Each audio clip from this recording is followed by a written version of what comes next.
for decades and was Canada's most trusted writer in all of things pertaining to parenting. Now she's turning her attention to this glorious messiness of midlife. She is the author of 26 non-fictional books, which includes best-selling titles of parenting categories. She is passionate, inspiring. She is amazing. She is one of our own, and she is making waves. And it is always an honor to be here and hear from her. So we are excited. Thank you so much for being here. Okay, thank you so much for inviting me back. I always feel like I'm going to a family reunion when I get to hang out with my Erin Mills Connects family again. So I'm very excited about being here today. I'm going to plunge in because I'm trying to condense a presentation that would normally take an hour into 20 minutes. So you're getting sort of like the Reader's Digest condensed version of a longer presentation, but I promise not to skip the good stuff. Okay. Midlife requires a radical imagination, a willingness to tell ourselves new and better stories about our lives. We need stories that reject all the life-limiting narratives that only serve to make life harder and that actively conspire to rob us of joy. We need stories that embrace rather than erase the nuance and contradiction that are woven into the very fabric of this life stage. And we need stories that allow us to find meaning in all that messiness. Above all, we need stories that remind us that we don't have to journey through this life stage or any life stage on our own. We have the power to imagine these new and better stories into being, both for ourselves and for other people, and for the generation that's coming up after us, so that we can sort of model a healthy conception of midlife for them as well. Storytelling can be such a powerful tool for making change. The mere act of telling a story to another person forces you to structure that story in a way that gives it meaning. And in creating that meaning for yourself, you create meaning for others as well. And that's when things start to get really exciting, in those moments of shared imagining. So my story stops being just about me, your story stops being just about you, and we can imagine better things together. There's radical potential in that act of shared reimagining from a chorus of voices rising together. And that's why I chose to write this book, frankly, because stories can change the world. So in terms of how I went about doing this, I had conversations with 118 different women at midlife. This was happening during the pandemic, so these conversations happened via Zoom, and they ended up being surprisingly intimate conversations. I think that, like me, a lot of the women I interviewed were really craving human contact and connection. And it was, those early months of the pandemic were such a strange and uncertain time. People wanted to go deep and talk about the stuff that really matters. So, in terms of the things we talked about what this messy middle chapter in our lives is like, all the things that are in flux with our bodies, our relationships, our work, everything. We also celebrated the brilliance of our midlife brains, the fact that our brains are able to make connections in a way that might not have been possible when we were younger. And we really leaned into our hopes and dreams for ourselves, our families, our communities, and the world. So I guess you could say that writing this book was both an exercise of love and lament. It's a book that both celebrates the beauty of this life stage and rages at the many injustices. And judging by the conversations I was having with other women, I really felt that we were on the same wavelength in terms of imagining new possibilities. It was as if we had like the pandemic pause layered on top of the self-reflection that is such a part of midlife. So I wrote this book for those women, the women who were generous enough to give me their time. And I also wrote this book for every caring, thinking woman who's ever been brave enough to ask herself the tough questions, who refuses to settle for things as they are, choosing instead to dare to imagine how much better things could be. Who knows? Maybe I wrote this book for you. So today, in the time I have with you, I want to touch upon some of the biggest myths and misconceptions about midlife, because there's so much misinformation and it creates a lot of anxiety and fear. A lot of young people, even people in their 20s, are worried about getting older. And I think that's because midlife has such a bad reputation. So I'm hoping that I can ease the anxiety across generations and also make a pitch for intergenerational solidarity, because maybe some of the things that are not great about getting older are the result of us not being enough in community with one another, that I wouldn't have to be so worried about growing older if I felt 100% that it wasn't just my issue to deal with, that my community would have my back every step of the way. And I know that's very much in sync with the Erin Mills Connects philosophy of pretty much everything. So some of you are probably wondering, like, what am I talking about when I'm talking about midlife? Even midlife researchers have a hard time hammering down a chronological definition. They say roughly it's kind of 40 to 60, but you might arrive at midlife at a slightly different time depending on your life circumstances. So if you have children and you have them very early on in life, maybe you're sort of in a midlife-ish kind of place in your late 30s, as opposed to once you step over that magic 40-year-old mark. So they say that it's more important to think about life transitions as being a midlife thing, as opposed to sitting down and counting the number of candles on your birthday cake. I want to touch briefly upon two conflicting narratives of midlife that only serve to make life harder. One of them is the narrative of decline, where our culture gives us the message that, you know, it's all downhill from here. There's nothing to look forward to now that you've had your 40th birthday, and that you have to settle for things not only being bad, but getting worse, that kind of horrible negative messaging. And then there's another narrative that is a lot more seductive, but it's also really rooted in damaging messaging. And that is the idea that of successful aging, that if you just work hard enough at this aging thing, you can defy aging. You can age on your own terms. But that is not a message that works for everybody. And if it works for anybody, it tends to be a very privileged few.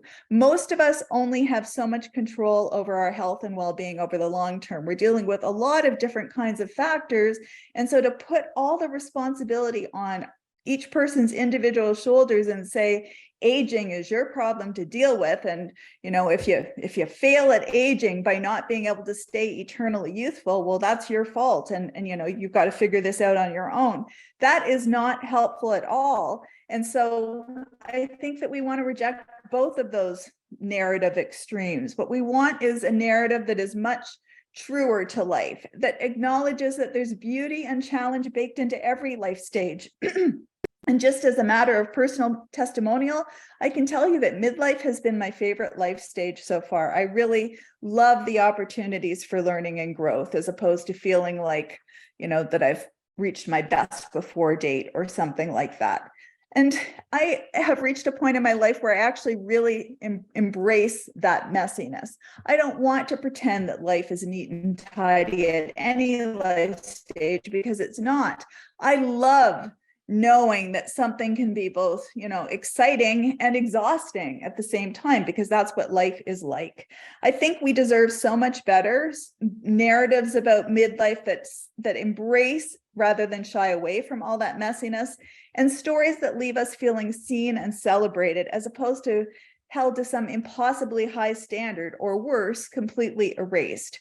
One of my goals in writing this book is to encourage more nuanced conversations about midlife, conversations that are honest, encouraging, and real. Yes, there are challenges, but it also can be a pretty incredible life stage.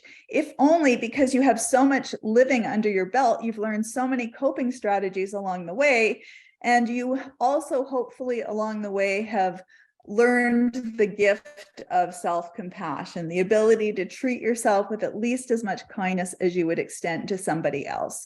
That makes life so much better and so much easier.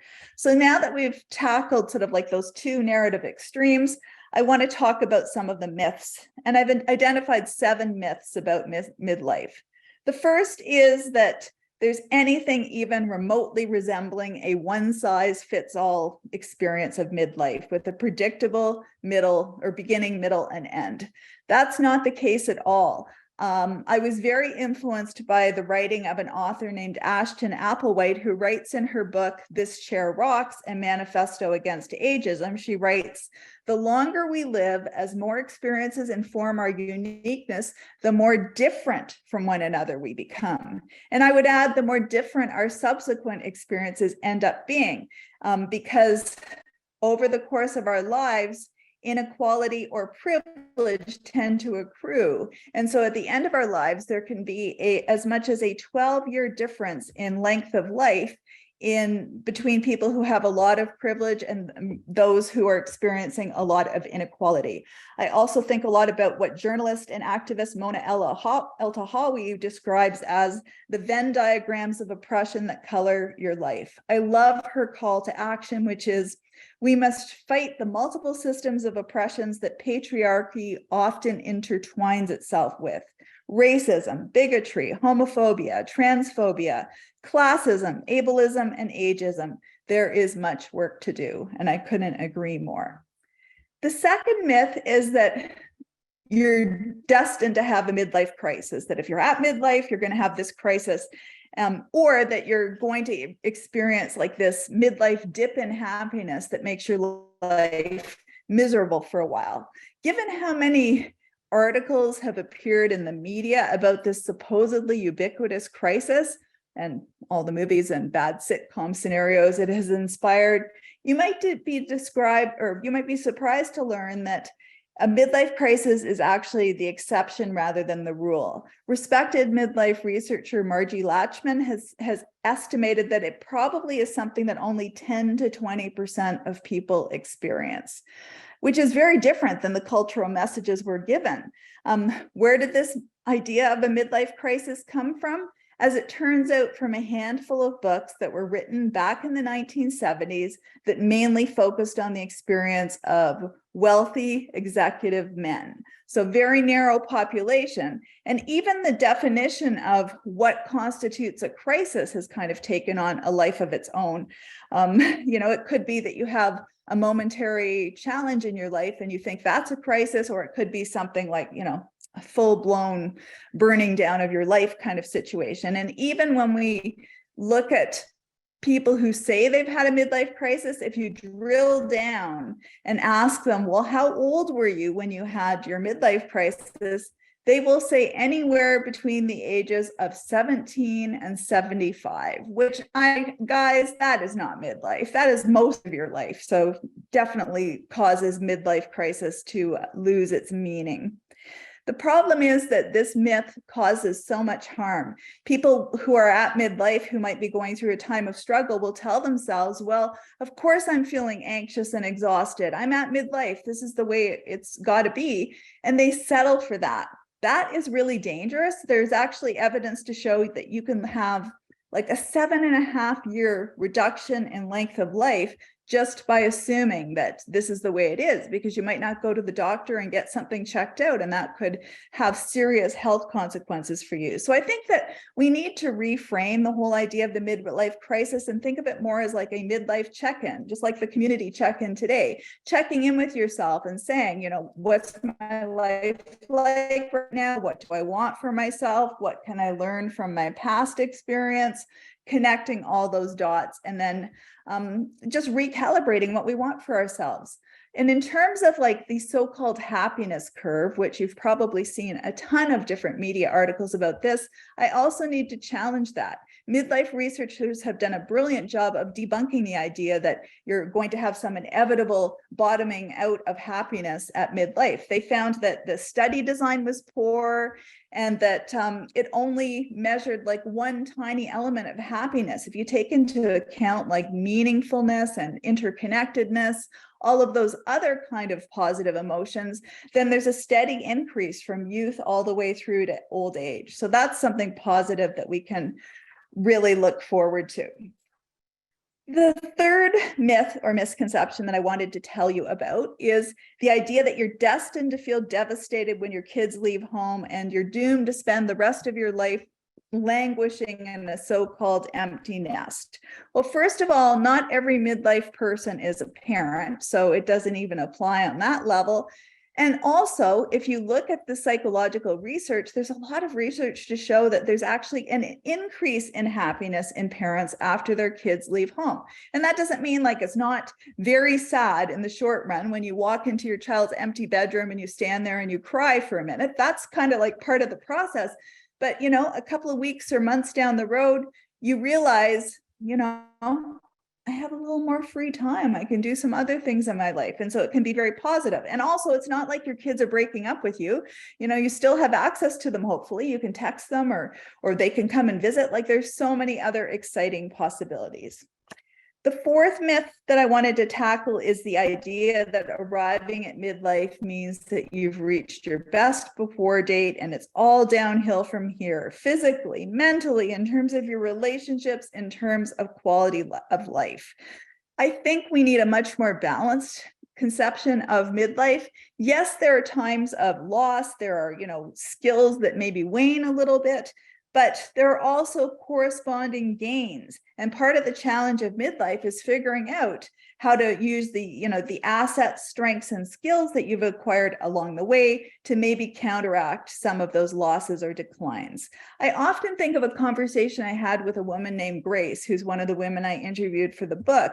And she told me that, she sees midlife as a time in our life for embracing and not fearing change.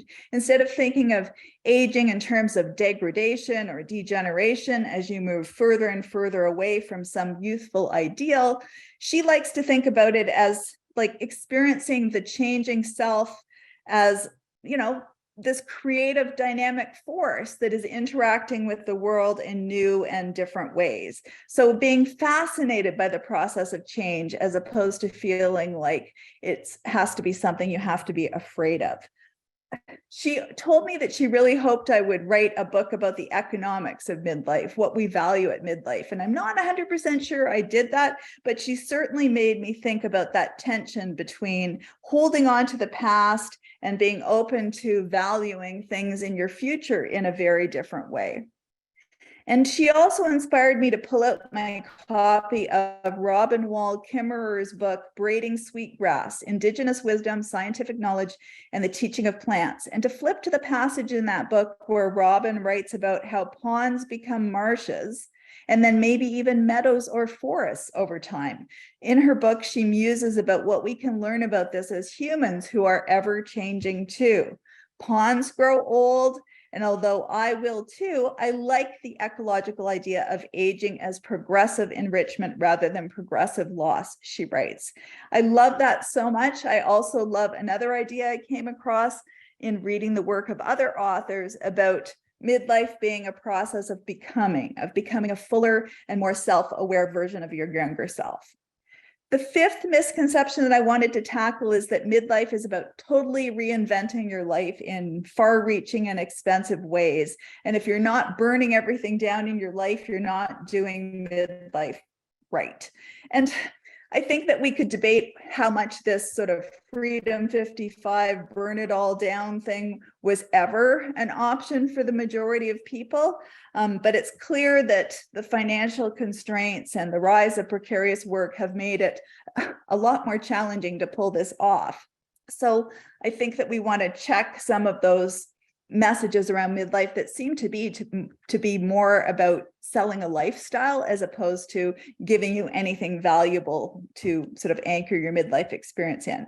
The sixth midlife conception is that your midlife experience will be identical to what your parents or grandparents experienced, when in fact there are significant generational differences, because we don't just grow older, we grow older during a particular period of time, and there might be different economic cycles or experiences of wartime. There can be all kinds of different things that have a deep and profound impact on your life. And the seventh myth is building on one of the earlier ones, the idea that by the time you arrive at midlife, you should be financially set for life and you should have like the luxury of having endless me time.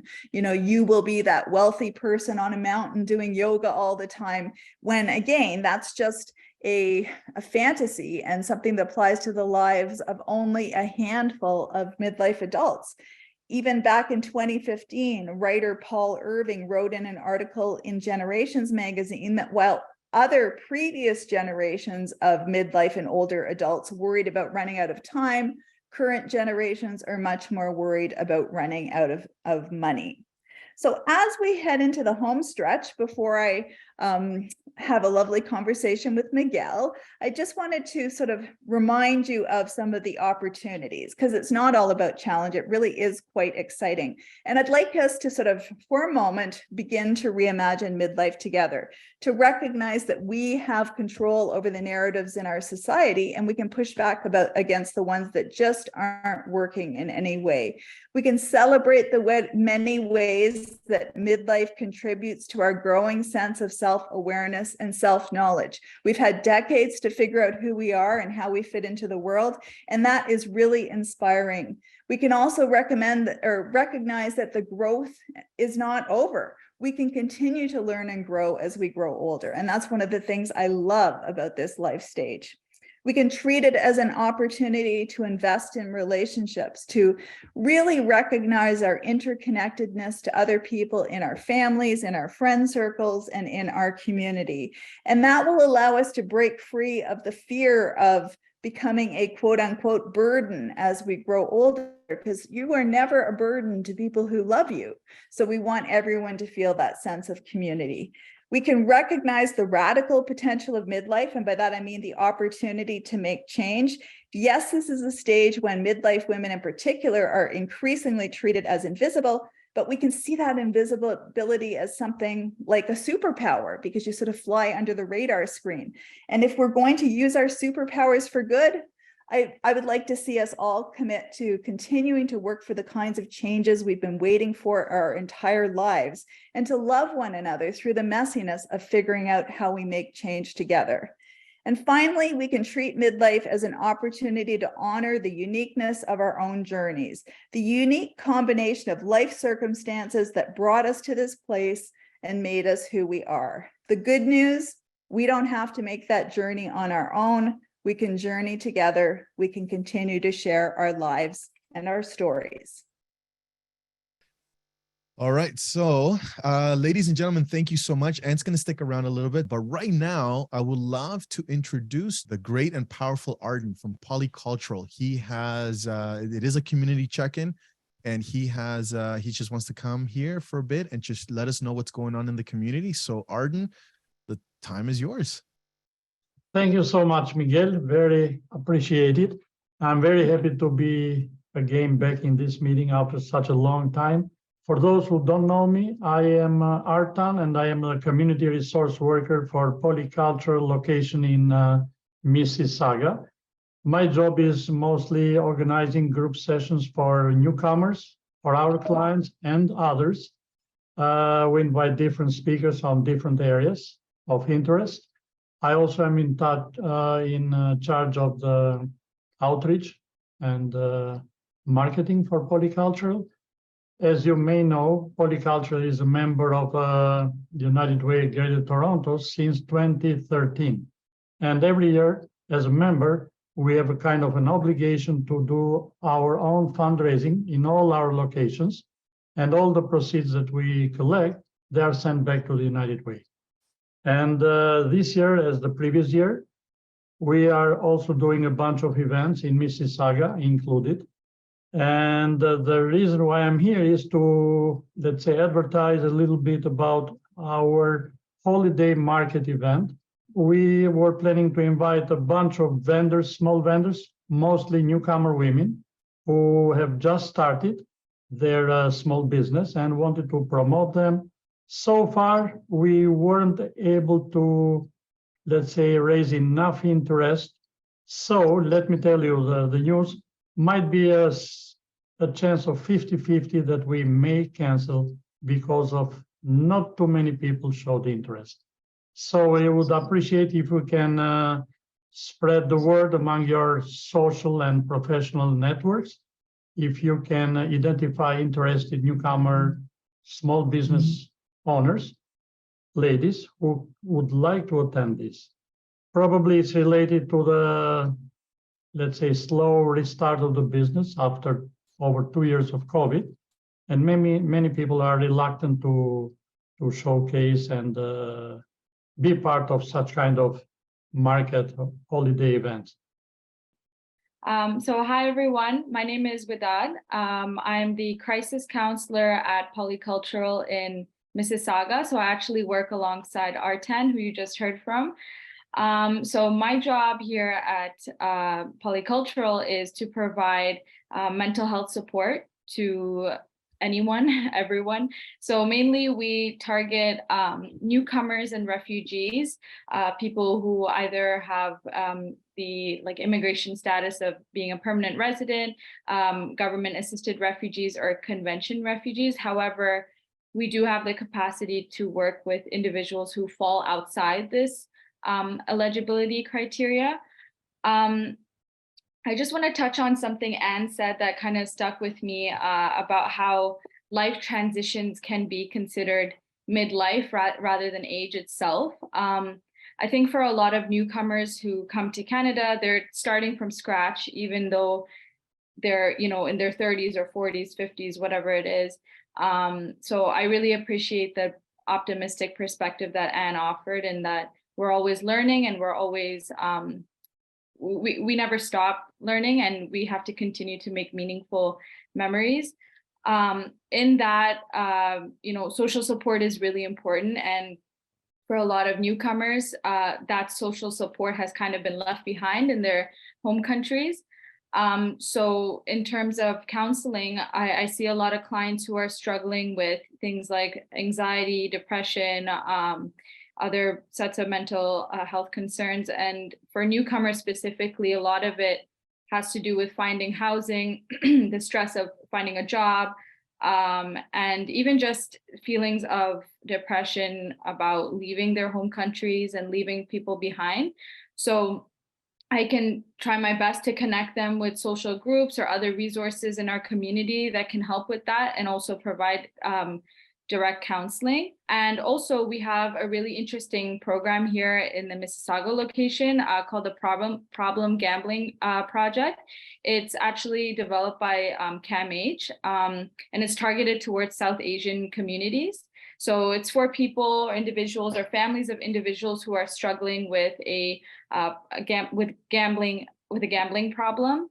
And this program in particular, I feel is impactful because there's still a lot of stigma about mental health and mental health awareness in certain communities.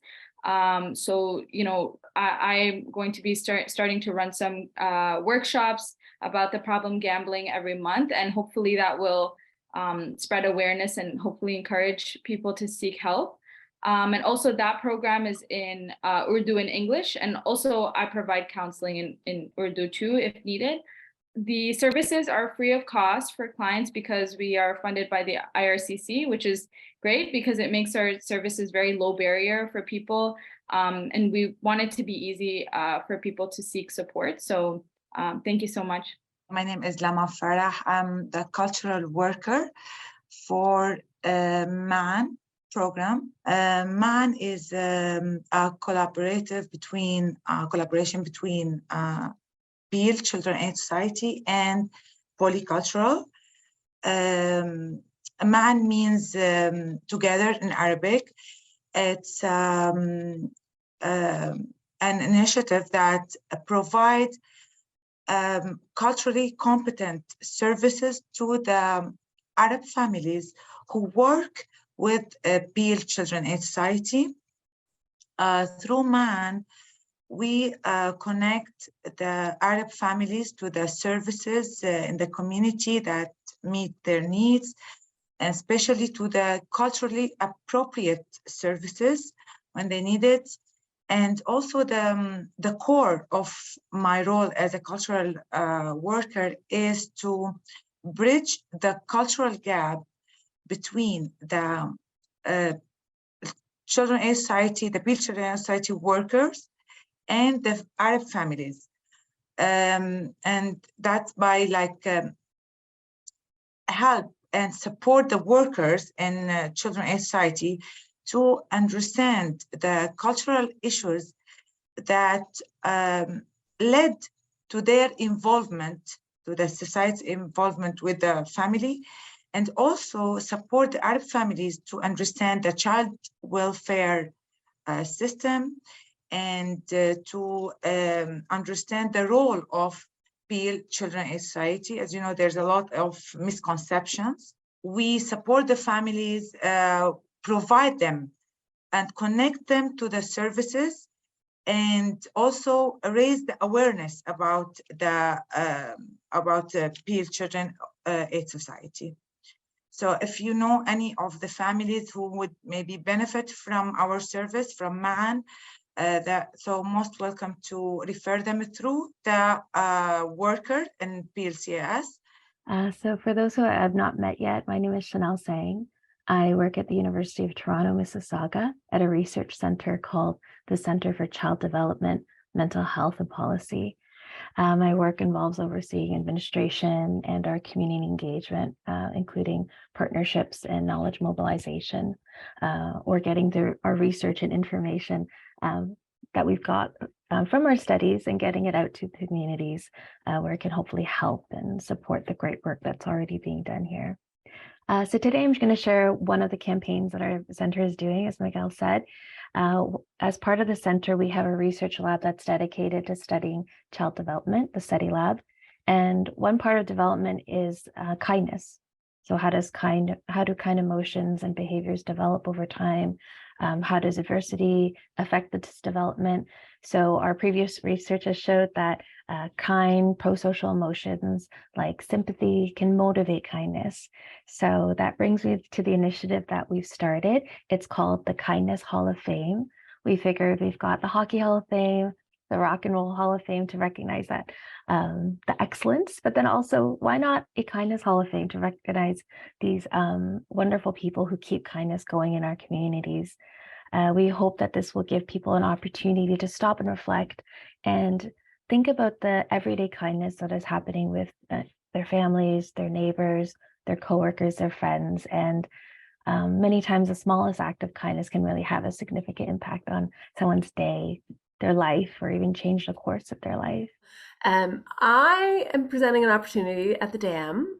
We work with youth in the community for an opportunity for you to grow and to be a part of what we do. And so we've had a huge influx in the number of teenagers coming into our space this fall. It's our highest numbers ever. And we cannot, as just our limited people, be able to serve everyone coming in. And so we need some daytime volunteers. I mean, who has daytime hours? But hopefully somebody has some daytime hours. And what we're doing, I love this whole aspect of being, because one of the mottos that we have at the Dam is to say, people come in and say, what are we to do? And we say, it's 80% about being and 20% about doing. So 80% about being. So come and be with us. And the doing part is really simple. Handing out food. Having a conversation. And you think, what difference does this make? Last week, we put out some fresh vegetables that we had, and a youth said, oh my, we don't have any fresh vegetables at our house. Can you imagine not having fresh vegetables? Who knows why he doesn't have fresh vegetables? But we do know that our young people that are in our schools and in our community are coming from all sorts of different backgrounds. And some need fresh vegetables. And a girl this week had a conversation. She said, thanks for the conversation as she walked away. That girl got taught manners, let me tell you. But also, we would think, what's the big deal about having a conversation? And yet so significant. So putting into the chat, come and volunteer with us.